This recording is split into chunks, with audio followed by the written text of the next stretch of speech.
On Fresh TV, I'm going to cook up an amazing Patagonian toothfish dish. your best Christmas seafood yet. A great catch for a great catch. So what do you think of that? That makes me absolutely proud to be a local. And join us for Frio's never-ending table dinner.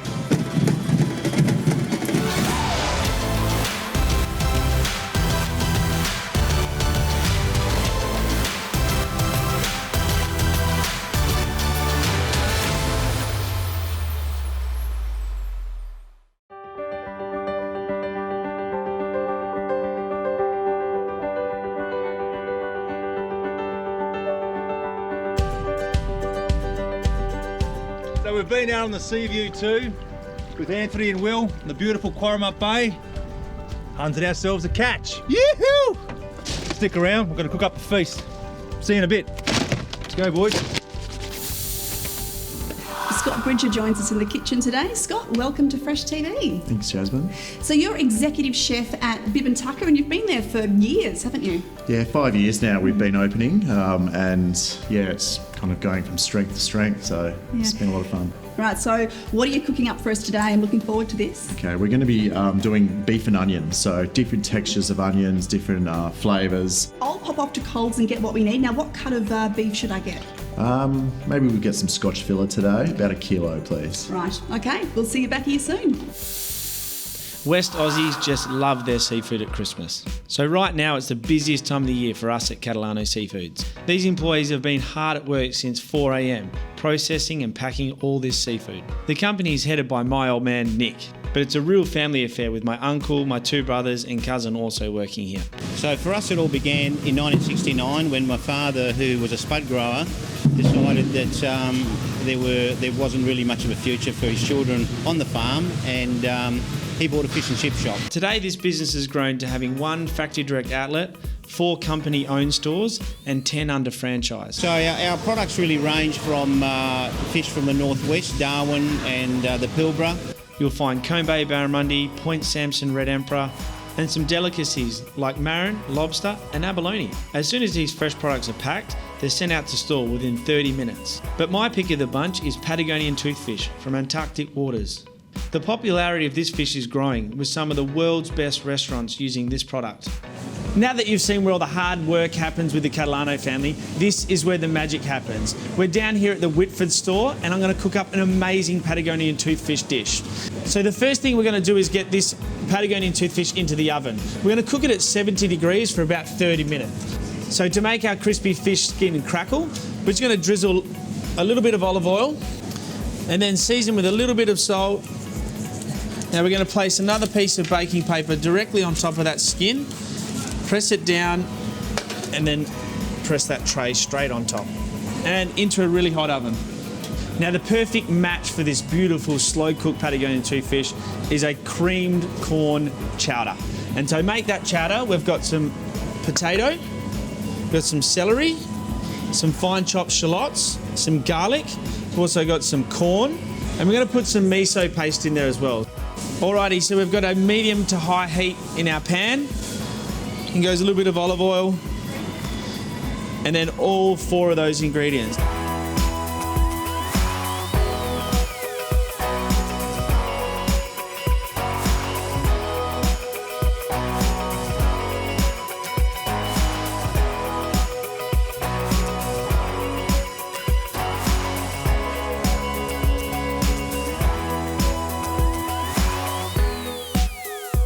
That's what I call a very simple and tasty Patagonian toothfish dish. And don't forget, all of the Catalano seafood stores are open all the way through to Christmas, including factory direct on Christmas Eve.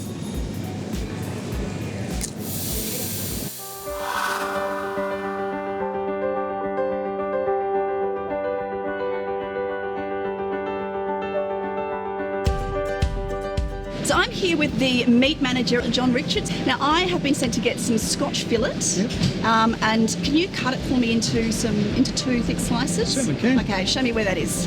So the Scotch is down this way. Scotch fillet is beautiful. It's very versatile for everything. Beautiful on the barbecue. If you marinate it, it's fantastic. Beautiful time to chuck beef on the barbecue. You can do lots of things with all the beef cuts: rump, porterhouse, Scotch fillet. Scotch fillet's my favourite. Oh, I love to put the Scotch fillet in a barbecue sauce. just nice straight on the grill and then straight on the plate after that. There you go, Jasmine. Thank you very much. No worries. And you've even wrapped it up for me. Yes. Thank you. Okay, well, I'm just going to go and get the rest of the ingredients that I need. No worries. You enjoy your cooking. I will. Thank you very much. See you, John.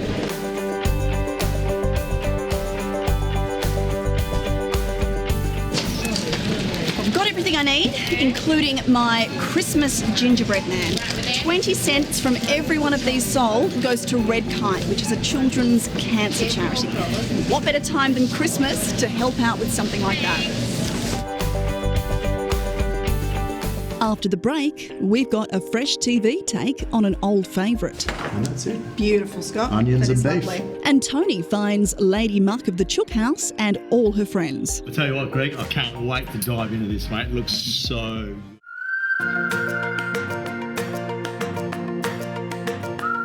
So we just got back on a very successful hunting mission. So today we're about 25 nautical miles, which is roughly about 50 kilometres. You've only been doing this a couple of weeks, right? Yeah, it's a bit more than that. It's 37 years. 37 years. Take a look at me. You fish just with a hand line, not with rods? No, just a hand line. Well, Yeah. we got 4 hand lines. And that's just something you enjoy doing, or is there a method in the yeah, it's madness? just a part of the fishery I'm in. So where do the fish end up? Sell a fair bit of fish now in Margaret River, 34 degrees blue. They're a wholesaler processor. And we caught a few. We caught some red ones, we caught some grey ones. Some this big, some that big. Yeah. What were they? What did we catch? Okay, so you would have seen the little orange ones. Yeah. They're bite redfish, known locally as nanagai, and the bigger browner ones are harpooka, which are a deep water species. And which one's the most popular? Which ones do you sell the most of? White redfish. The redfish? Yeah, or the nanagai.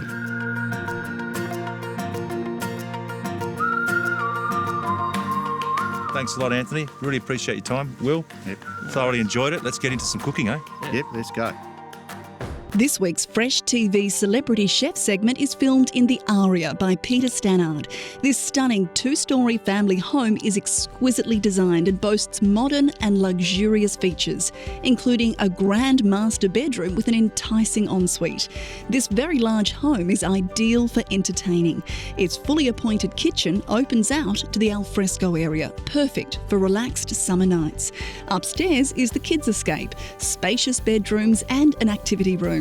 The Aria really is the best in quality, luxury and innovation. For home open times, visit stannardgroup.com.au. How does this look?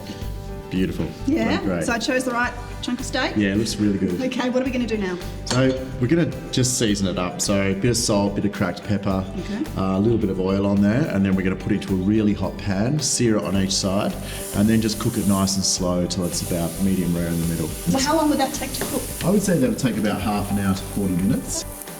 And you're going to put it on, is that an onion sauce? It's an onion sauce, Jasmine, yeah. So it's basically just very finely sliced onions, chicken stock, a little bit of butter. It's a beautiful sauce if you don't want like big heavy gravies and things like that. And then we have some pickled onions. Now that's just a hot Japanese vinegar. So our beef is finally done. Oh, that looks beautiful. Not one lump. Thanks to a Thermomix. Some nice little roasted onions. And then we're just going to do a little salad on the top with some nasturtium leaves, some borage flowers, again from the garden. Beautiful. And you can eat those? Yeah, they're beautiful. They're not really fresh tasting. They actually taste like cucumber. So, and these are the pickled onions. We got some onion flowers from our garden this morning as well.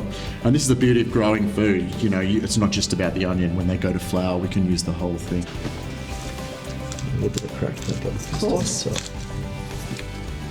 And that's it. Beautiful, Scott. Onions That is and beef. lovely. It's 5 a.m. Way too early for me to be out of bed. It's even an early morning mist, but I'm glad I'm here to see this.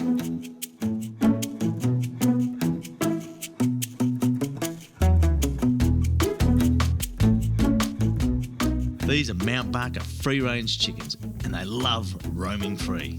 I know there are a lot of different ideas about what free range is all about, but these guys do it well.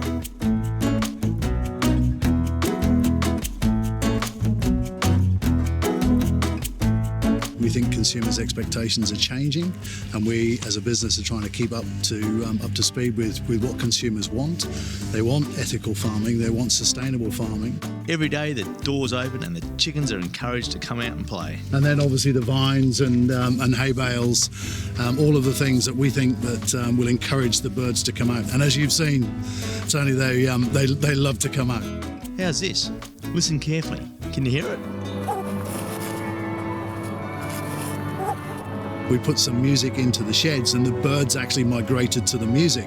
So it made sense to put the music outside and try and encourage the birds to come out. The classical music has a calming effect, and making sure the chickens feel safe and happy really is a priority around here. We know that they get scared if anything flies over, so we've designed some shelters that allow the birds to feel protected outdoors. Mount Barker chickens seem happier and live longer than most farm birds, so they are bigger and juicier. It is having a product that tastes good at the end of the day, so we believe that this particular model, everything that we've done within it is trying to enhance that flavour and taste. That's why we should buy West and eat best.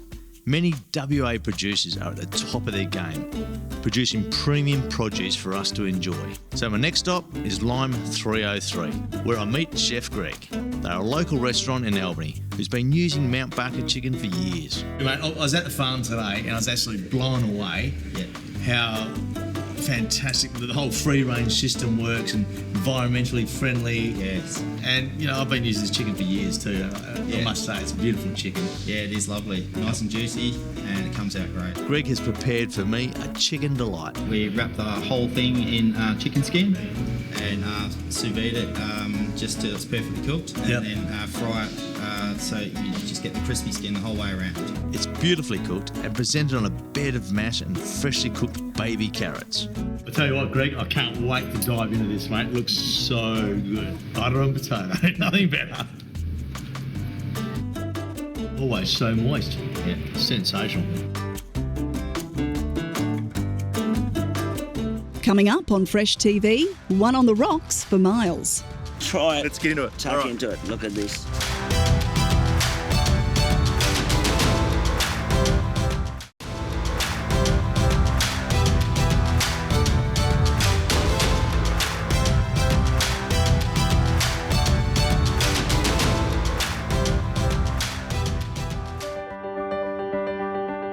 This segment is brought to you by Millbrook Winery. So here we are, standing on one of Australia's pristine pieces of real estate. That's right. With Retrovision's own Daryl Izzard. How are you, Daryl? Yeah, good. Thanks, Miles. Very good. The boys today, look at this. You know, fantastic. Can't get better than this. Beautiful, fresh Nanagai. Nice and white, magnificent fillet. And we're going to cook them today, Miles. Okay, we're going to do them in a little bit of foil. We're going to put the zucchini on first, so just layer that nice and thinly cut. Yep. Then a couple of tomatoes, and of course we've got to be a bit of a dill. And then we're going to put some red onion, bit of lemon and lemon pepper, a little bit of butter on top. Butter makes it better, huh? Absolutely. And some white wine, a little bit of white wine. Work of art. What do we do now? Okay, next, the last step, just a tiny bit of lemon. And then we're going to fold the foil up you show me this into a nice little parcel, like so. This is going to be your lunch. Okay, next, we're going to put that into the Weber. Yep. About 200 degrees, and we cook it for about 15 minutes.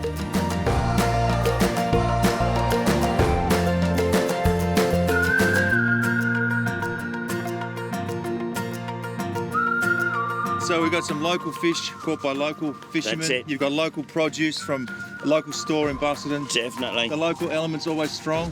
You enjoy that part of it? Definitely, it was great. As local as you. Try it. Let's get into it. Tuck into it. Look at this. Local Nanagai. Nice, natural flavours.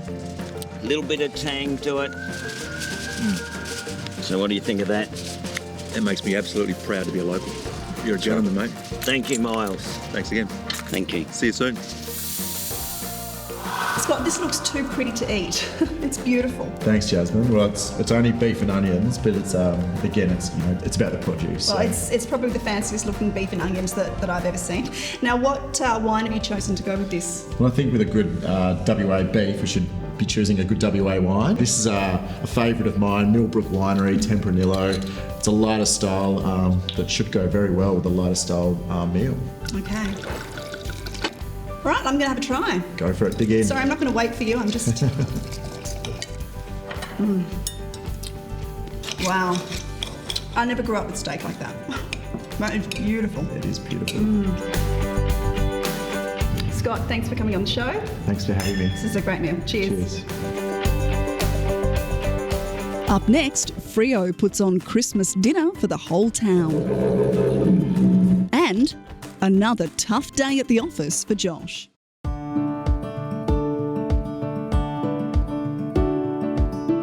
For more great ideas and recipes, see Fresh in the Today Lift Out of the West Australian on Thursday. It's not a sight you see every day, snow falling during a hot December afternoon in the streets of Fremantle. But this is the annual Fremantle Long Table Dinner, a sellout Christmas charity event which stretches over an impressive 3 blocks of High Street. Well, this is our second year. We did the first one we did last year was for 300 people, and obviously it was very successful because it's gone out of control this year. As the sun sets over Fremantle, hundreds of guests sit down to enjoy a traditional Christmas feast in a heritage city. From humble beginnings, the Freo Long Table Dinner is enjoying a surge in popularity. 100 people here sitting at the tables. I know there's probably another 1,000 or 2,000 milling around, going in the shops that have stayed open and enjoying the entertainment that's on. In typical Fremantle style, it's a windy afternoon, but that doesn't dampen the mood. To entertain the guests, dancers, performers, singers and flamethrowers do their stuff on the streets. Even Santa makes an appearance.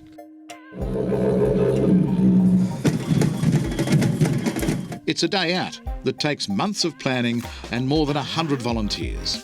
Run by the city's oldest pub, the National Hotel, and the Fremantle Business Improvement District, all the proceeds go to St Patrick's Community Centre, a charity that helps people who are disadvantaged or at risk of homelessness. Carl says the 3-course dinner has raised close to $100,000 so far, and he's determined to make sure it gets bigger and better every year. It's a very unique event, showcasing the best street in Fremantle, in my humble opinion, and it's just that atmosphere that's generated, really.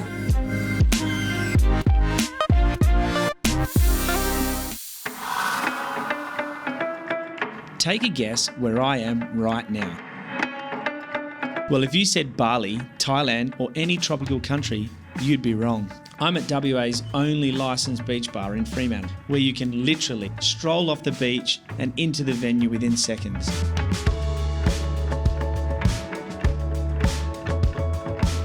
How good is this? I'm right here at Bathers Beach House, Fremantle.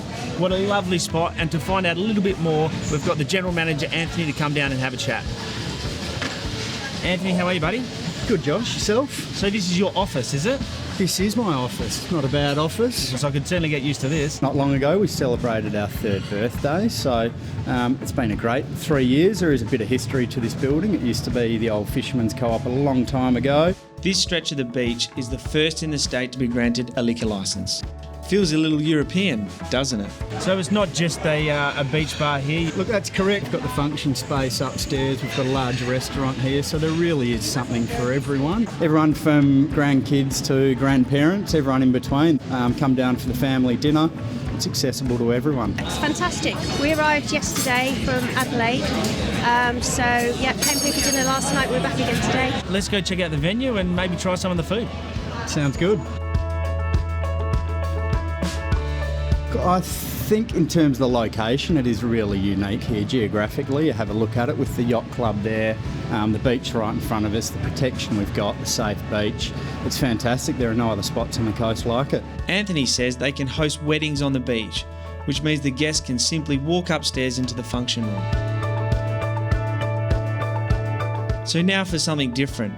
Dinner on the beach. Mate, how good is this? Sand between our toes, ocean just there, fantastic West Australian produce, and I can't wait. We want to do some long table dinners on the beach. It could be a long table, it could be a romantic dinner for two. They'll be available at short notice, subject to weather, and we'll be rolling them out soon, so keep an eye out. Thank you very much for letting me come into your venue and enjoy a beautiful evening like this. Pleasure, mate. Look forward to seeing you down here again. Cheers, buddy. Cheers. And if you love watching the sunset, this is a great place to come. Come down, get the sand between your toes and do something you can't do anywhere else in the country.